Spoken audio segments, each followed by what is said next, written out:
یہ issuing bank, اب یہ ایشوئنگ بینک ہو گیا یہ بینک جس کو اوپنر نے یا ایپلیکینٹ نے یا امپورٹر نے وزٹ کیا. جب وہ لیٹر آف کریڈٹ ایشو کرتا ہے تو اس کو ہم ایشوئنگ بینک کہتے ہیں. تو وہ لیٹر آف کریڈٹ ایشو کرے گا.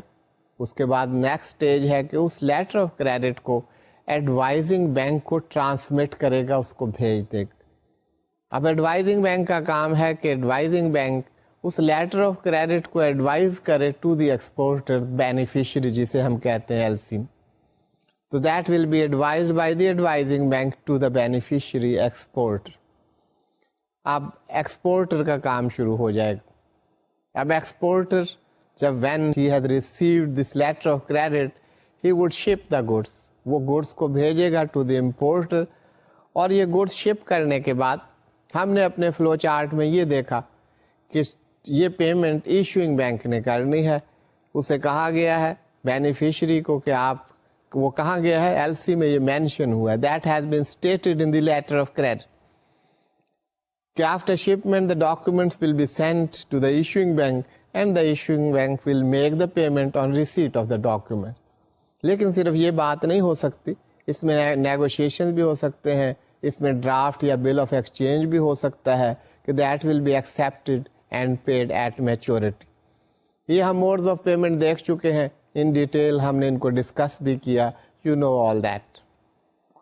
اب یہ شپمنٹ کے بعد دا beneficiary the exporter will visit the advising bank, وہ جو اس کا اپنا بینک ہو سکتا ہے، وہاں اس کا اکاؤنٹ بھی ہوگا، اور وہ documents which are required under letter of credit that will be submitted to the advising bank with the request to forward these documents to the issuing bank for receiving the payment from issuing bank. Now next stage comes, these documents will be sent by the advising bank to the issuing bank. Issuing bank shall examine the documents and will debit the account of the importer and send the proceeds to the advising bank with the intimation to the applicant or the importer that your account has been debited. Debit advice shall be sent to the importer. اس میں بہت سارے طریقے ہوتے ہیں. It is not so simplified that amount will be in the importer's account, that will be immediately debited. The importer may request for the loan and that may be provided. تو یہاں پر جو بات سمجھنے کی ہے، یہاں پر یہ بات ہے، میں نے آپ کو پہلے بھی بتایا، there is an irrevocable undertaking from the issuing bank. یہ جب ڈاکومنٹس ایشوئنگ بینک کے پاس آئیں گے تو ایشوئنگ بینک کے پاس کوئی چوائس نہیں. if the documents are in order، وہ کمپلائنگ پریزنٹیشن ہے تو ایشوئنگ بینک ریفیوز نہیں کر سکتا payment, whether there are the balance in the account of the importer or not. Issuing bank has to make the payment to the beneficiary. That undertaking has been given by the issuing bank at the time of issuing the letter of credit. یہی سے تو یہ document اتنا معتبر بنا تھا. اس کی reliability جو ہے اسی میں مضمر ہے کہ یہ payment that has been undertaking by the issuing bank. تو anyway that payment is to be made. اس کے باقی مختلف طریقے ہو سکتے ہیں، وہ امپورٹر ارینج کر دے گا تو that's all right. The account of the importer shall be debited. Otherwise, financing facilities can be provided. Even if that is not done, the issuing bank shall make payment to the beneficiary. یہ چونکہ documents advising bank کے through آئے ہیں تو this payment shall be send to the advising bank for onward credit to the beneficiary's account. Now next stage is that advising bank has received the payment. Advising bank shall credit the account of the beneficiary under intimation to the beneficiary. اس کو credit advice بھیج دے گا کہ آپ کا account credit ہو چکا ہے. سو students, یہ flow chart تھا، یہ کریڈٹ لیٹر آف کریڈٹ کے آپ سائیکل کہہ سکتے ہیں، cycle of the letter of credit, how letter of credit moves. تو اس سے آپ کو پورا میکنزم جو ہم اس کو پڑھتے رہے ہیں، جو باتیں کی ہیں، وہ سب آپ کو کلیئر ہو گیا ہو. آپ نے ایل سی اپلیکیشن فارم بھی دیکھا، اس میں تمام انفارمیشن پرووائڈ کی گئی ہے. That is also good source of information. اس سے تمام باتیں آپ کو ایک ایپلیکیشن فارم سے پتہ چل جاتا ہے جو ہم نے ڈسکس کی. تو اسٹوڈینٹس، اس کے بعد ہم اگلی اسٹیج پر بڑھ رہے ہیں کہ یہ letter of credit It is a very important instrument. اس کی اتنی ایکسیپٹیبلٹی، ریلائبلٹی، اتنا اس کا یوز، یہ اس کی وجہ کیا ہے؟ اس کی وجہ اس کے advantages, credit facilities available and credit rather the guarantee under taking, جس کو ہم irrevocable undertaking کہتے ہیں. For the importer credit, for the exporter irrevocable undertaking of the issuing bank to make the stipulated amount. جو letter of credit میں amount stipulate کی گئی ہے، mention کی گئی ہے, that is guaranteed, rather that is undertaken by the issuing bank to pay that. تو یہ دو بڑے امپورٹنٹ فیچر ہیں لیٹر آف کریڈٹ کے، جس سے انسٹرومنٹ اتنا امپورٹنٹ ہو گیا. یہ بات میں اس لیے کر رہا ہوں کہ یہ اپنی جگہ ان کی امپورٹنس ہے، لیکن یہ تمام چیزیں اسی طرح آسانی سے موو نہیں کر رہی ہوتی. بزنس ورلڈ ہو یا کوئی اور ٹرانزیکشن ہو، کوئی اور ڈیلنگ ہو، کوئی اور انٹریکشن ہو، جہاں پر ایگریمنٹس ہوتے ہیں وہاں پہ بریچ آف ایگریمنٹس بھی ہوتی ہے، ڈیفالٹس بھی ہوتے ہیں، ڈسپیوٹس بھی ہوتے ہیں. جب یہ ڈسپیوٹس ہوتے ہیں تو اس وقت آپ دیکھیں گے ہمارے رائٹس کیا تھے، آبلیگیشنز کیا تھے. وہ جو اکثر میں بات آپ سے کرتا رہتا ہوں کہ رائٹس اور آبلیگیشنز کی بات ہے، یہ کہاں سے ایمرج ہوتے ہیں، یہ کہاں سے آپ کے پاس آتے ہیں، کہاں سے آپ کے پاس رائٹس آئے اور کہاں آپ کی آبلیگیشنز کہاں سے ایمرج ہو رہی. سو اسٹوڈینٹس، اس تمام انسٹرومنٹ کو، لیٹر آف کریڈٹ کو، جو رولز گورن کر رہے ہوتے ہیں، اس کو ہم UCP 600 کے نام سے جانتے ہیں. UCP 600 جیسے کہ میں نے آپ کو بتایا، these are uniform customs and practice for documentary credit. This is publication number 600 or brochure number 600 you can say of ICC. ICC stand for International Chambers of Commerce. It has its head offices at Paris. اور یہ document انہوں نے develop کیا ہے، design کیا. یہ میں نے آپ کو بتایا کہ آل ممبر کنٹریز وہ میٹنگز کرتے ہیں، ICC کے ہیڈ کوارٹرز میں اکٹھے ہوتے ہیں، میٹنگز ہوتی ہیں، اور وقت کے ساتھ ساتھ ان میں چینجز ہوتی رہتے ہیں with the requirements of the time. جیسے اس سے پہلے UCP 500 تھا، دیٹ بیکیم افیکٹو فرام 1993. 2007 میں UCP 600 آ گئی. اب اس کی applicability, that is from the point that the respective parties do agree that they shall be governed by the provisions of the UCP 600. That is the focal point. دونوں parties یا اس سے زیادہ parties, the respective parties, they agree to it that this letter of credit shall be governed by the provisions of UCP 600. اب ایک ایک article, ایک ایک provision, ایک ایک رول لکھنے کی ضرورت نہیں ہے. The whole document that will govern it, that is UCP 600. تو اس میں جو امپورٹنٹ بات ہے وہ یہ ہے کہ ایک کمپریہنسو ڈاکیومنٹ ہے. یہ جو رولز ہیں which are according to the international standards, جو کہ customs and practices of trade کے مطابق ڈیزائن کیے گئے ہیں، and which have the acceptability of the other chambers of commerce. تو International Chamber of Commerce with the member chambers، ان سے discussion کے بعد with the help of the experts یہ رولز جو ہیں ان کو ڈیزائن کرتے. These rules, customs and practices, these are designed. اور یہ صرف کوئی ڈاکیومنٹری کریڈٹ یا لیٹر آف کریڈٹ کے لیے نہیں ہے. یہ اسٹینڈرڈ گارنٹی ہوں، پرفارمنس گارنٹیز ہوں، کانٹریکٹ گارنٹیز ہوں، ریمبرسمنٹس ہوں، ریمیٹنسز ہوں، کلیکشنز ہوں، ان سب کے لیے آپ کو جہاں پر بھی انٹرنیشنل ڈیلنگ ہوں گی آپ کو UCP کے رولز جو ہیں وہ ملیں گے، and those are governed by those rules. تو یہ یہاں تک یہ بات ہے کہ ہم نے UCP امپورٹنٹ کیوں، why uniform customs and practices those are important. Now we move on to the various provisions of UCP 600. So there are 39 articles. ہم آرٹیکل 1 کی بات کرتے ہیں. اسٹوڈینٹس آرٹیکل 1 میں جو بات اصل میں کی گئی ہے, اس کے rules those will be binding on all parties, جو ہم نے پہلی بات کی تھی.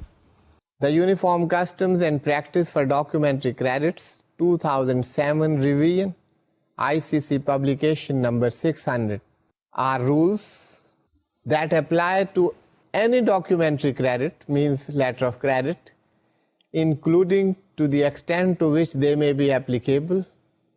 Any standby letter of credit, when the text of the credit expressly indicates that it is subject to these rules. That is important. اب ان articles کو پڑھنا اور سمجھنا وہ بڑا ضروری ہے. تو یہاں پر یہ ہے کہ اگر ایکسپریسلی یہ انڈیکیٹ کیا جائے that these are subject to these rules, تو پھر ان کی اپلیکیشن ہوگی, ادروائز ناٹ. تو یہ بائی ایگریمنٹ وہ چوز کرتے ہیں کہ یہ پروویژنز, یہ رولز ہم پر اپلائی کریں گے, سو دے اپلائی. یہ کوئی کسی پارلیمنٹ کا بنایا ہوا قانون نہیں ہے, یہ کوئی اسٹیچوٹس نہیں ہے, یہ کوئی انٹرنیشنل لا نہیں ہے, یہ یونیفارم کسٹمز اینڈ پریکٹسز ہیں. But since the respective parties agree to it, that they will be governed by these provisions, so in case of dispute, they will be governed by the provisions of UCP 600. Any court of law which will take or adjudicate that matter, that will go into the provisions of UCP 600, and these provisions would help the court to reach a decision. اب یہاں پر یہ بات کی گئی ہے کہ یہ rules they are binding on all parties to the credit. یہ ہم پہلے بات کر چکے ہیں. یہ آرٹیکل 1 میں بڑے ڈیٹیل میں اس بات کو بتایا گیا ہے کہ یہ کن پر اس کی application, those who choose for that.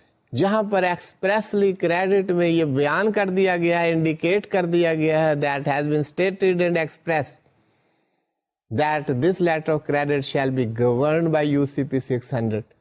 اگر یہ بات ہے تو تمام پارٹیز جو لیٹر آف کریڈٹ کی ہیں ان پر یہ رولز جو ہیں اپلائی کریں.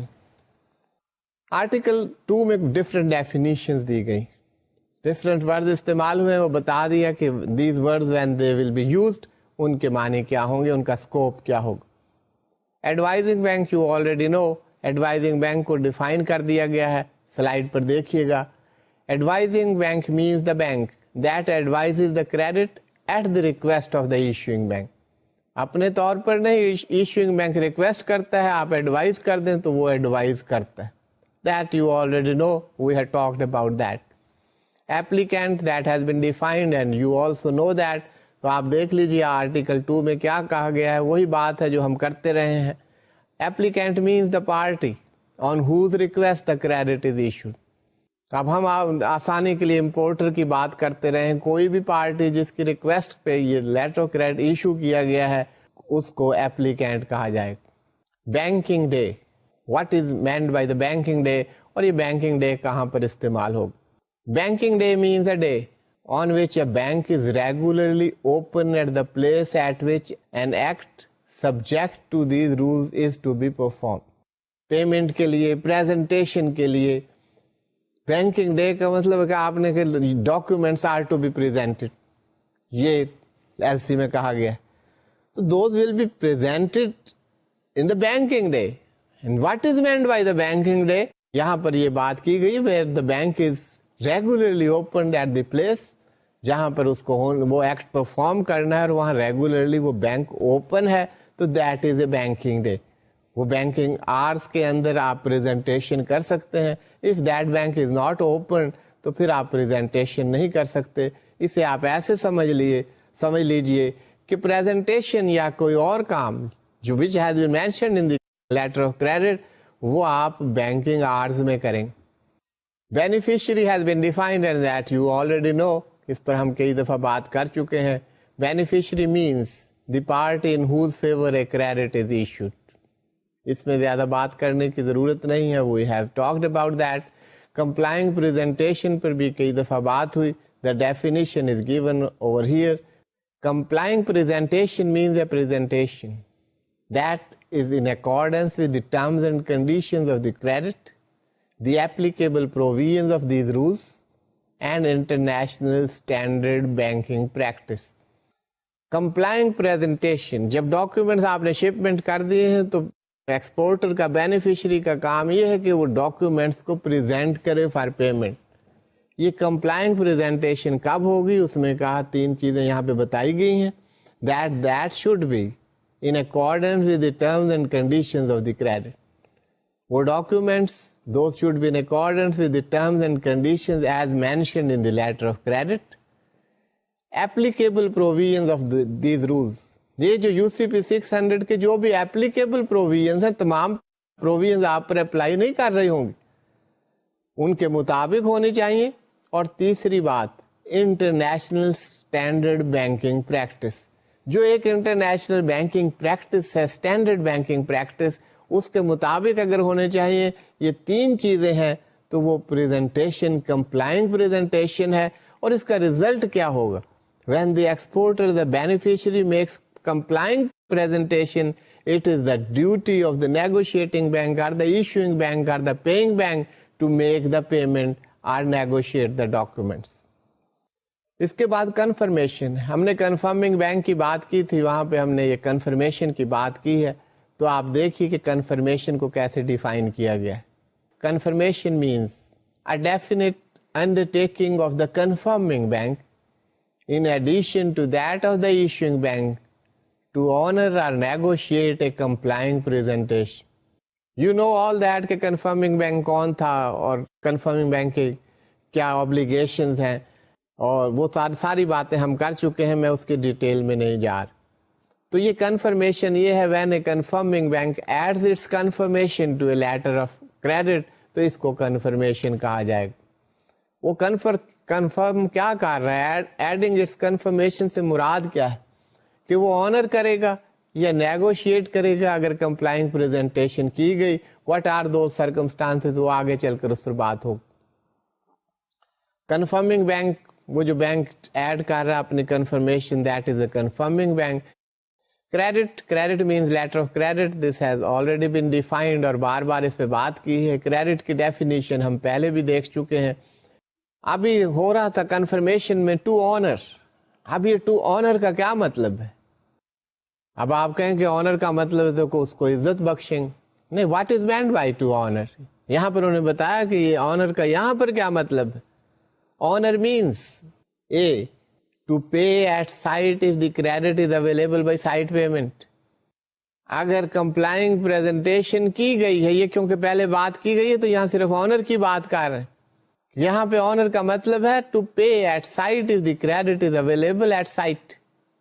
اس کے علاوہ اگر سائٹ پر نہیں ہے, to incur a deferred payment undertaking and pay at maturity if the credit is available by deferred payment. Deferred payment پہ ہے تو انڈرٹیکنگ ڈیفرڈ پیمنٹ کی, and pay that at maturity. وہ انڈرٹیکنگ دی جائے گی کہ ڈیفرڈ پیمنٹ اس کی ہو گئی ہے اور میچورٹی پر اس کو پے کیا جائے گا. That can be deferred not through a bill of exchange but through other instrument اور ڈاکیومنٹ. اس کے بعد اگر ایکسیپٹنس کی بات ہے, to accept a bill of exchange drawn by the beneficiary and pay at maturity. اگر یہ deferment through bill of exchange ہو رہی ہے تو وہاں بھی ایکسپٹ ہوگا اور میچورٹی پر پیمنٹ ہو جائے گی. اس کو آنر کہا جائے گا. یہ تینوں چیزیں آنرس. اب بات ہو رہی ایشوئنگ بینک کی. آپ ایشوئنگ بینک کا بار بار ہم ذکر کر چکے ہیں, by now you know that. تو یہ آپ ڈیفینیشن آرٹیکل 2 میں پڑھ لیجئے گا, وہی بات ہے جو ہم نے پہلے کی. نیگوشیشن میں نے آپ کو سمجھایا تھا, یہ بہت امپورٹنٹ پارٹ ہے پیمنٹ میں. لیٹر آف کریڈٹ کی پیمنٹ کا سب سے امپورٹنٹ پارٹ جو ہے from the viewpoint of the exporter اور beneficiary, that is the negotiation of documents. اس پہ کافی ہماری بات ہوئی ہے, یہ آپ ڈیفینیشن دیکھ لیجئے گا, آپ اس کو سمجھ جائیں گے. Negotiation means the purchase by the nominated bank of drafts. Drafts میں آپ کو بتا رہا ہوں بل آف ایکسچینج کو کہتے ہیں. Drafts drawn on a bank other than the nominated bank and are documents under a complying presentation by advancing or agreeing to advance funds to the beneficiary on or before the banking day on which reimbursement is due to the nominated bank. So students, that is the definition of negotiation, and you have studied at length what negotiation is, so you can appreciate that, you can understand that. اس کے بعد nominated bank کی بات ہوئی ہے. Nominated bank پہ بھی ہم بات کر چکے ہیں. اب پریزنٹیشن کی بات ہو رہی ہے. کمپلائنگ پریزنٹیشن کی ہم نے بات کی. پریزنٹیشن کس کو کہیں گے؟ Presentation means either the delivery of the documents under a credit to the issuing bank or nominated bank or the documents so delivered. Delivery of documents وہ nominated bank ہو یا issuing bank who, that is the presentation. Complying presentation کون سی ہوگی وہ آپ دیکھ چکے ہیں پہلے. Presenter کون ہو سکتا ہے؟ means a beneficiary, bank or other party that makes a presentation. Presentation کے لیے ضروری نہیں ہے کہ وہ ایکسپورٹر کر رہا ہے یا بینیفیشری کر رہا ہے. He can utilize the services of the bank or the other party. تو جو بھی پریزنٹ کرے گا ہی از دا پریزنٹر. تو کریڈٹ کا مطلب ہے لیٹر آف کریڈٹ, اور یہاں کانٹریکٹ سے مراد ہے contracts between importer and exporter, جیسے ہم نے کانٹریکٹ آف سیل کی بات کی.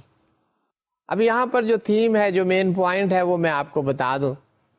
اس پر ہم پہلے بھی بات کر چکے ہیں کہ لیٹر آف کریڈٹ جو ہے this is a separate transaction as compare to the contract of sale. Contract of sale کا اثر لیٹر آف کریڈٹ پر نہیں ہو سکتا.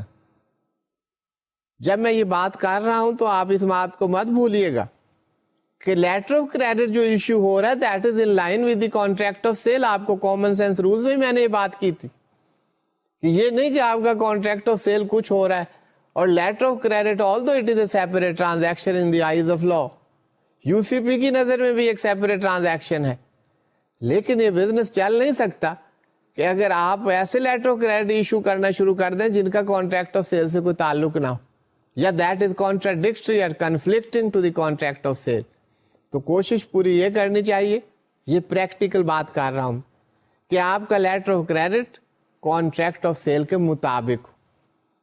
لیکن لیگل بات کیا ہے؟ یہاں پر انڈر ٹیکنگ جو ہے ایشوئنگ بینک کی یا ریسپیکٹو پارٹیز کی جو آبلیگیشن ہیں, those are all together under letter of credit. ان کا کسی اور ٹرانزیکشن سے کوئی تعلق نہیں ہے, کسی اور ایگریمنٹ سے کوئی تعلق نہیں ہے. سے کانٹریکٹ آف سیل ہے. اسی طرح there is a contract between importer and the issuing bank کہ جی میں ایشو کر رہا ہوں لیٹر آف کریڈٹ, تو آپ اس کے لیے کولیٹرلز دیں, سیکورٹیز دیں, انڈر ٹیکنگز دیں, پھر میں ایشو کروں گا. That is a separate contract. اس کا لیٹر آف کریڈٹ سے ایز سچ کوئی تعلق نہیں. That issuing bank shall revert to the opening bank. لیکن جیسے میں نے آپ سے کہا کہ ایشوئنگ بینک بینیفیشری کو یہ نہیں کہہ سکتا کہ آپ کی میں پیمنٹ نہیں کر سکتا کیونکہ مجھے امپورٹر سے پیمنٹ ملنے کی امید نہیں. That is the irrevocable undertaking by the issuing bank. So issuing bank's liability, that is primary, and that is not connected with any other contract. تو اس بیک گراؤنڈ میں آپ اس بات کو سمجھیے کہ کیا بات یہاں پہ کی گئی ہے. اب آپ سلائڈ پر دیکھیے. Credit versus contracts. A credit by its nature is a separate transaction from the sale or other contract on which it may be based. Banks are in no way concerned with or bound by such contract. They are not concerned with these contracts, nor they are bound by such contracts. Even if any reference whatsoever to it is included in the credit. Letter of credit میں اگر کوئی reference بھی دیا گیا ہے contract of sale کا یا کسی کانٹریکٹ کا, تو بینک اس سے کوئی تعلق نہیں ہے, لیٹر آف کریڈٹ کا اس سے کوئی تعلق نہیں ہوگا. یہ بتا رہا ہے article 4 of UCP 600. Consequently, the undertaking of a bank to honor, to negotiate, or to fulfill any other obligation under the credit is not subject to the claims or defenses by the applicant resulting from its relationship with the issuing bank or the beneficiary. اب یہ بہت بات سمجھنے کی ہے. There may be the problem between the beneficiary and the importer, but they will be governed by the provisions of the letter of credit, by the statements, by the stipulation, by the documents which are mentioned in the letter of credit, by the provisions of UCP 600. اب کوئی goods بھیجی ہیں, importer کو مل گئی ہیں, importer is not satisfied, وہ کہتے ہیں نہیں جی یہ تو گڈز نہیں, ان کی کوالٹی اچھی نہیں. اب یہاں پر اس سے یہ نہیں ہو سکتا کہ امپورٹر جو ہے اپنے بینک کو کہے, ایشوئنگ بینک کو کہے کہ جی اس کے جب ڈاکومنٹس آئیں تو آپ اس کی پیمنٹ مت کیجیے گا. نو, If the documents are in order and the stipulation mentioned in the letter of credit are fulfilled, issuing bank cannot refuse the payment. Issuing bank shall have to make the payment. تو یہ بات ہو رہی ہے credits اور contracts. These are all together separate transactions. ان کا ایک دوسرے سے کوئی تعلق نہیں. A beneficiary in no case avail itself of the contractual relationship existing between banks or between the applicant and the issuing bank. آگے ایڈوائز کیا گیا ہے آرٹیکل 4 میں. An issuing bank should discourage any attempt by the applicant to include as an integral part of the credit copies of the underlying contract, pro forma invoice and the like. کہ banks کو discourage کرنا چاہیے کہ یہ ایسی stipulation ہم اس میں نہیں انٹر کرتے کہ یہ کانٹریکٹ آف سیل کے یا انڈر لائنگ پروویژنز ہیں وہ گورن کریں گی. اس کو ڈسکریج کرنا چاہیے because that is in conflict with the provisions of UCP 600. If that letter is to be governed by the provisions of UCP 600, then conflicting provisions cannot be added to it. اب بات ہو رہی documents versus goods. ابھی میں نے بات کی آپ سے, یہ اس سے ملتی جلتی بات کہ banks deal in documents, banks don't deal in goods. آپ کو گڈس وہ نہیں ملی جو آپ چاہتے تھے یا جس کی آپ سے نیگوشیشن ہوئی تھی. آپ بینک کو نہیں کہہ سکتے کہ آپ پیمنٹ ریفیوز کر دیں. آپ سے مراد ہے importer, applicant. Banks deal with documents and not with goods, services اور performance to which the documents may relate. Documents relate تو انہیں گڈ سے کرتے ہیں, لیکن بینکس کا کام ہے ان ڈاکیومنٹس کو دیکھنا, ان ٹرمز اینڈ کنڈیشنز کو دیکھنا, ان اسٹیپولیشنز کو دیکھنا جو کہ لیٹر آف کریڈٹ میں مینشن ہوئی ہیں, نہ کہ ایکچوئل گڈس کو جا کے دیکھنا. وہ لیٹر آف کریڈٹ میں بینک کا کام نہیں. That is out of the scope of the bank as far as letter of credits are concern. اس کے بعد availability, expiry date and place for presentation, اس کے بارے میں بات ہوئی. That has been explained. Article 7 بتاتا ہے ایشوئنگ بینک انڈر ٹیکنگ. اس پر میں نے بڑا زور دے کے آپ سے بات کی. لیٹر آف کریڈٹ میں یہ بڑا ایک میجک, اس کی ایکسیپٹیبلٹی میں جو میجک ہے, that is the irrevocable undertaking of the issuing bank. اس میں اور بھی بہت ساری چیزیں, credit for the importer, negotiation for the exporter, یہ تمام ایسپیکٹس بڑے امپورٹنٹ. لیکن جو فوکل پوائنٹ ہے that is the irrevocable undertaking by the issuing bank. Issuing bank کی انڈرٹیکنگ کے بارے میں بتایا گیا ہے. Provided that the stipulation documents are presented to the nominated bank or to the issuing bank and that they constitute a complying presentation, the issuing bank must honor if the credit is available by. کہ یہ اگر complying presentation کی ہے تو issuing bank کو اس کے ضرور honor کرنا چاہیے. honor آپ دیکھ چکے ہیں what is meant by honor.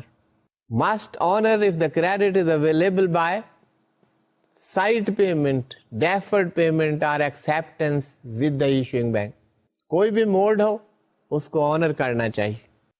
اگر sight payment who with the nominated bank and that nominated bank does not pay, that is available by side payment with the nominated bank. letter of credit میں یہ کہا کہ اب nominated bank میں documents دیں, the payment shall be made. that nominated bank does not pay. Article 7 کہتا ہے issuing bank کی انڈرٹیکنگ ہے, the issuing bank shall have to pay that amount. It is available by deferred payment with the nominated bank and that nominated bank does not incur its deferred payment undertaking or having incurred its deferred payment undertaking does not pay at maturity. اگر اس کے اوپر available ہے issuing bank پر تو اس نے تو پے کرنا ہے. پہلی بات یہ کی کسی nominated بینک پر اویلیبل ہے and that doesn't pay, issuing bank will have to pay, اس کی انڈرٹیکنگ ہے. ڈیفرڈ پیمنٹ ہے, وہ ڈیفر پیمنٹ کر دی گئی ہے, میچورٹی پر پیمنٹ نہیں کر رہا.